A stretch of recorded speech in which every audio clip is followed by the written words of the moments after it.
Welcome to FMN Sports. It's time for the Fat Boy Fantasy Football League news. I'm Ruben Kincaid. And I'm a dirty whore. Tell me, what in the hell does FMN stand for, anyway? It means Bishop sucks.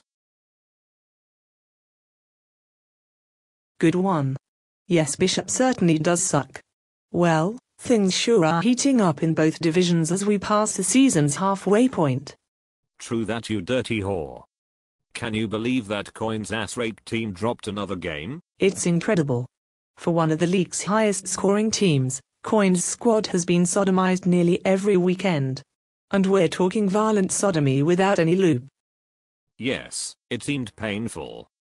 Coin drops to 2-5, while Smith's win puts him back over 500, and in the running in the RC division. Coin really sucks. Speaking of oral sodomy, can you believe that the Cunningstons are still winless this far into the season? It's amazing. Those cunts are anything but stunning. It can only mean that the American who had been running Stuart's fantasy team for the last couple of years has died, and now the fucking foreigner has to figure this shit out on his own. I wish that uncircumcised bastard luck tonight as he tries to hold on to an 11-point lead over Land's team. But Land has David Akers in the Philly defense. And also that useless fuck Santana Moss. That should be enough for the win. Land is really hanging in there for a rookie owner. Yes. After all, he is an American. And don't forget that Land is completely out of his fucking mind. Yes. He is batshit crazy.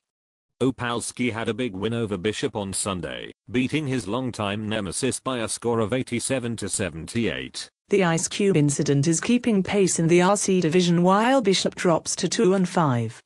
Indeed. The retirement of Cam Cleland is really hurting Bishop. Yes, and remember that Bishop is also very busy making sure that the earth keeps spinning on its axis. And do not for 1 minute forget that Bishop must maintain the world's supply of Holocaust jokes. And that is damn important work. He doesn't have time for this fantasy football shit. In the match between DeRose and Binglish, JD was pounded by a score of 120-76. Yes. Darose's experiment with drafting a lineup full of top wide receivers is really looking like the work of retards. No doubt. But that fat fuck Binglish is on a roll and now owns the best record in the league at 6-1. I can't wait to see him tank in the playoffs and finish out of the money. Oh yes, it will be great to watch the Twinkie pulled away from his fat mouth just before he tastes victory. The only thing he will taste is my pants. Oh yes, the taste of fresh pants. Finally, let's talk about Bob's flying wedge, which ripped Big Willie Stein a new asshole by a score of 145-81. Amazing. Tony Romo and Miles Osteng combined for 59 fucking points. What the fuck was that?